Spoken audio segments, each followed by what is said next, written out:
साथियों नमस्कार, कैसे हैं आप सब लोग? मज़ामा केम छो कसा आहिस?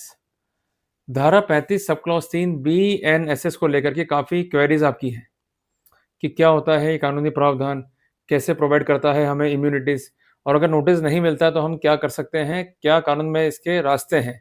तो इन सबको जो है मैं डिस्कस कर रहा हूँ आज। आप एक नोटबुक लेके बैठिए विद पेन और पेंसिल और जो कुछ बता रहा हूँ उसको नोट डाउन करते हुए चलिए। हम चलते हैं डायरेक्टली बोर्ड की तरफ।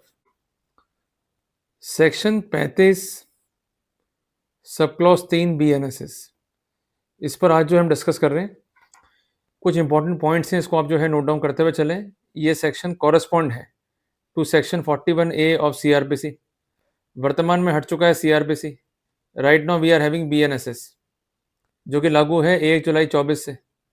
तो ऐसे सिनेरियो में यदि कोई नोटिस है धारा 35 सब क्लॉज 3 बीएनएसएस का, तो ये माना जाएगा ये नोटिस है धारा 41A सीआरपीसी का। ये पहला पर्सपेक्टिव है, इसको आप जो है नोट डाउन कर लीजिए। दूसरी बात ये कि ये प्रोवाइड करता है इम्यूनिटी फ्रॉम अरेस्ट। अरेस्ट को लेकर के हमारे पास एक इंपॉर्टेंट जजमेंट है ऑनरेबल सुप्रीम कोर्ट का, इसका नाम है अरनेश बनाम स्टेट ऑफ बिहार। जजमेंट का डेट है 2 जुलाई 2014, जिसमें कोर्ट ने कहा कि कोई भी अरेस्ट जो है मैकेनिकल नहीं होगा। अरेस्ट का पावर होना एक अलग स्थिति है और उसे एक्सरसाइज करना महत्वपूर्ण स्थिति है। अगर एक्सरसाइज जो है आर्बिट्री है तो we are going to play with the life and liberty of the accused. अगर ऐसी स्नैरियो में कंसर्न मजिस्ट्रेट को ये मालूम पड़ता है कि अरेस्ट जो है किया गया है इन द मैकेनिकल वे और कोई भी स्पेसिफिक रीजंस नहीं है अरेस्ट के और जो गाइडलाइंस थी उसको नॉन कंप्लाई किया गया है, तो जो एरिंग ऑफिसर्स हैं वो रिस्पॉन्सिबल होंगे टूवर्ड्स डिपार्टमेंटल एक्शन। ये जजमेंट जो मैं डिस्कस कर रहा हूँ उसमें ये कोर्ट ने व्यू स्पेसिफिक किया है। आप जो है लिख लीजिए, नोट डाउन कर लीजिए, मैं चलता हूँ फिर आगे।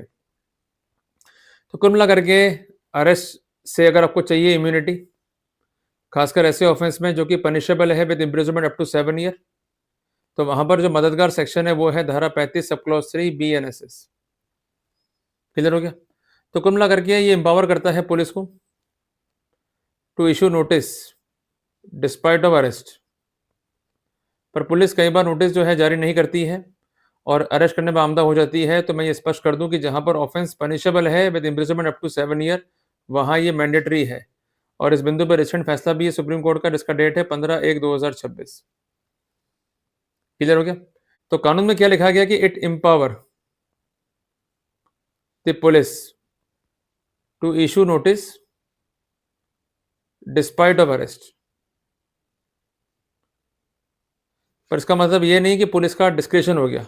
जहां पनिशमेंट अप टू 7 ईयर है वहां पुलिस जो है ड्यूटी बाउंड है to serve the notice as per section 35 sub clause 3 of BNSS. अगर नोटिस नहीं दिया, डिटेंशन कर लिया, डिटेंशन इलीगल है, तो पुलिस वाले जो है जिम्मेदार होंगे। जब भी नोटिस आपको आएगा तो आप कंप्लाई विद करेंगे इस नोटिस को and you are bound to appear before the IO. उसको जो है आप करेंगे कॉपरेट और जो जानकारी चाहिए जिसको हम कहेंगे इन्फॉर्मेशन, ये प्रोवाइड करेंगे कंसर्न पुलिस को। अगर आप कॉपरेट नहीं करते हैं तो इस नोटिस को कैंसिल करने के लिए वो प्रोसीड कर सकता है। क्लियर है?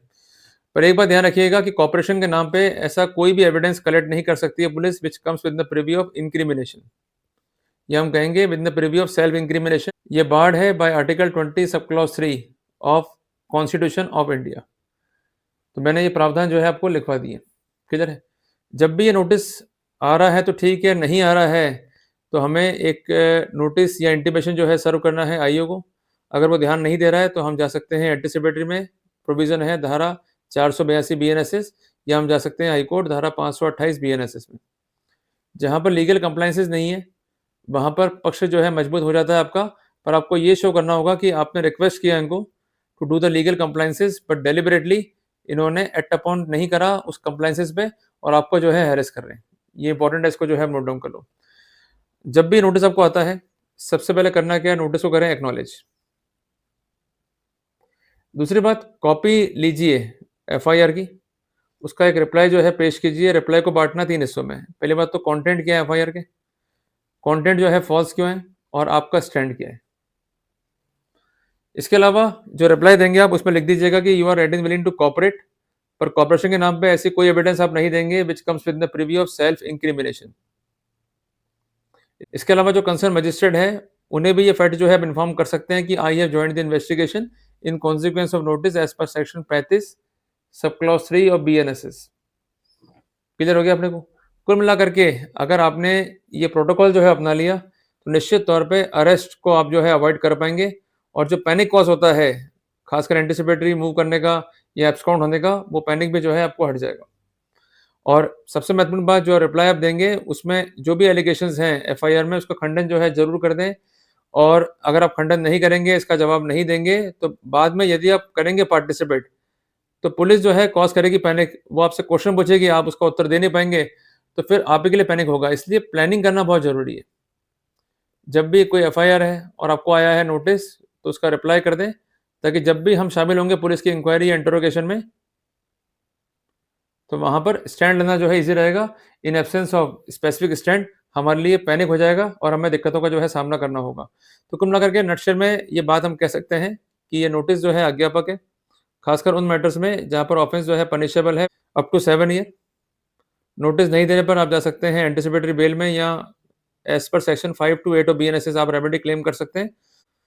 पर ऐसा करने से पहले आप एक नोटिस जो है ज़रूर सर्व करें आईओ को, विथ आस्किंग कि आप ये नोटिस दे रहे हैं या नहीं दे रहे।